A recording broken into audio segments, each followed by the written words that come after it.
Bienvenidos a Apresurando el Día de Dios. Un espacio para descubrir el verdadero propósito de ser cristiano genuino. Esta es la 9ª entrega de la serie sobre el Evangelio de Marcos. El título de la presentación de hoy es, Controversias en Jerusalén. El versículo tema dice, cuando estén orando, si tienen algo contra alguien, perdónenlo, para que su Padre que está en los cielos perdone también sus ofensas. Marcos 11:25. En el capítulo 11 vimos cómo el ciego Bartimeo, después de ser sanado, se unió a los discípulos que todavía padecían ceguera espiritual. Nosotros, a diferencia de los discípulos ciegos, no solo debemos seguir al Cordero a donde quiera que vaya, sino también poner toda nuestra confianza en él. El Evangelio de Marcos se puede dividir en 3 partes. El ministerio en Galilea. Desde el capítulo 1 hasta Marcos 8:26. Nos dice quién es Jesús y qué hizo. Luego de Marcos 8:27 hasta Marcos 10:52, leemos lo que significa que Jesús sea el Mesías. Finalmente de Marcos 11:1 hasta Marcos 16:20, cubre el momento en que Jesús se convierte en rey y lo que eso trae. Quiero tomarme un minuto para pedirles que se suscriban, y le pongan un me gusta a este video. Eso permite que los algoritmos de YouTube puedan mostrarlo a otros. Retomando nuestro tema. En este punto, ya estamos en el 3er año del ministerio de Jesús. Su entrada triunfal en Jerusalén tuvo lugar durante la Pascua. Ese era el momento de celebrar su liberación de la esclavitud en Egipto. Flavio Josefo escribió que durante esa celebración, llegaban hasta 100,000 personas de diferentes partes del mundo. Lamentablemente, estas multitudes eran como la semilla que brotó de inmediato, pero no llegó a desarrollar raíces. En sus mentes, Jesús era en verdad lo que esperaban del Mesías. Él podía alimentar a los ejércitos, era capaz de sanar a los enfermos o heridos, podía resucitar a los muertos. ¿Qué más se puede pedir? No es de extrañar que gritaran, Hosana, líbranos. Algo similar sucede hoy en día con los cristianos de todo el mundo. Muchos repiten frases como Maranata o Jesús viene pronto, mientras ignoran que para que el Señor regrese, todo el mundo tiene que saber que Dios es quien dice ser, y no quien sus enemigos quieren que creamos que es. Lo peor es que la mayoría de los cristianos ignoran que somos nosotros los encargados de dar tal proclamación. Pedro dijo que Jesús maldijo al árbol, pero cuando leemos el texto, simplemente dice que Jesús declaró que nadie más comería del fruto de ese árbol. No hubo un dedo flamígero ni expresiones de enojo. Más bien fue una lección práctica para los alumnos de Jesús. En una higuera, el fruto aparece al mismo tiempo que las hojas, y luego se va desarrollando. Cuando los higos están maduros, listos para comer, las hojas son mucho más grandes, y no se puede ver el fruto porque las hojas lo cubren. Cualquiera que viera la higuera desde lejos tendría razones para esperar que tuviera frutos maduros. Jesús sabía que no había higos, pero aprovechó la oportunidad para enseñarles a los discípulos una lección sobre dar la apariencia de fruto sin realmente producirlo. Así como la higuera aparentaba ser fructífera, sin serlo, Israel había recibido todo lo necesario para ser fructífero. Sin embargo, solo daba la apariencia, el fruto no se encontraba por ninguna parte. En la actualidad, Jesús está ansioso por ver a su iglesia dando fruto.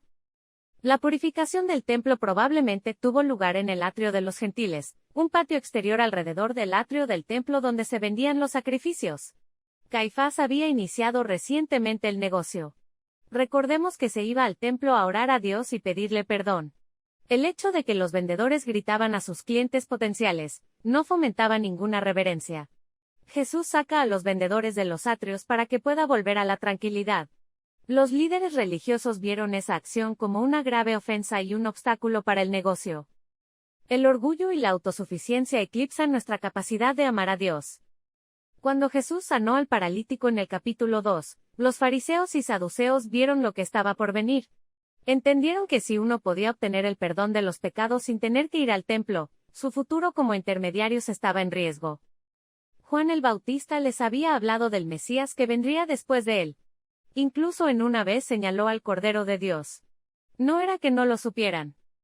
Corremos un riesgo similar cuando nos llamamos pueblo de Dios, y no hacemos lo que se espera que hagamos. Tenemos la gran comisión por delante. ¿Qué estamos haciendo? Evidentemente no mucho. Más del 99.7% de la humanidad ignora el verdadero carácter de Dios. Todo eso, mientras repetimos frases bonitas sin asumir nuestra posición en la viña del Señor.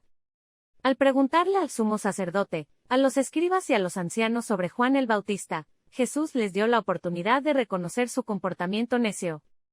Al igual que los labradores de la parábola, estos líderes religiosos querían eliminar al hijo del dueño. Lo veían como un obstáculo para sus planes. Los saduceos decían creer solamente en los primeros 5 libros de la Biblia. Decían no creer en la resurrección porque no se podía probar con el Pentateuco. Jesús no discutió con ellos. Simplemente señaló que Dios es el Dios de los vivos. Por eso es posible hablar de Abraham, Isaac y Jacob comiendo en la misma mesa en el reino de Dios. Eso y el hecho de que para Dios, quien sustenta todo lo que existe en el universo, cada partícula, que compone cada átomo, que constituye cada molécula, etc. Para Él, resucitarnos no es gran cosa. La comprensión plena de que Dios es nuestro Creador, y que Él es la única fuente de vida, nos protege contra los errores más flagrantes de nuestros días. Los líderes judíos pensaban que el templo era la parte más importante del judaísmo. Jesús explicó que era la misión de Dios. Amar no solo a Dios, sino también a nuestro prójimo. Habían convertido la bondad de Dios en un club exclusivista, donde si no eres como nosotros eres peor que nosotros. Eso va en contra del plan de Dios. Nadie puede decir que hace lo que Dios dice, sin servir a los demás. Parte del problema es cuando tomamos la palabra precepto, y la traducimos como mandamiento. No es totalmente nuestra culpa, los judíos en tiempos de Jesús lo hicieron primero. Verás, ¿cómo se puede ordenar el amor? Dios no obliga a nadie. Él nos instruye, nos da sus preceptos. Si queremos vivir, ya sabemos qué hacer. Como nuestro corazón está naturalmente inclinado a ir en contra de la voluntad de Dios, podemos pedirle a Dios que nos lo cambie. Por supuesto, para llegar a ese punto, tenemos que conocerle muy bien y confiarle plenamente. En el capítulo 2 y 3 del Evangelio de Marcos, vimos 5 controversias entre Jesús y los líderes judíos. Los primeros enfrentamientos fueron cuando la autoproclamada policía espiritual lo perseguía. Ahora, en esta tercera, y última, etapa de su ministerio, vemos 6 controversias. Esta es la parte más peligrosa de su misión, la de alcanzar a los líderes religiosos. Les presenta textos y situaciones que ellos ciertamente conocían, es decir, los aborda en dónde están. Esto también era parte de su misión. Dios quiere que todos se unan al equipo ganador. Necesitamos relacionarnos con las personas donde están, tal como lo hizo Jesús. Después de la deserción de la humanidad del reino de Dios, todos estamos destinados a la destrucción desde el momento en que nacemos. Es ineludible.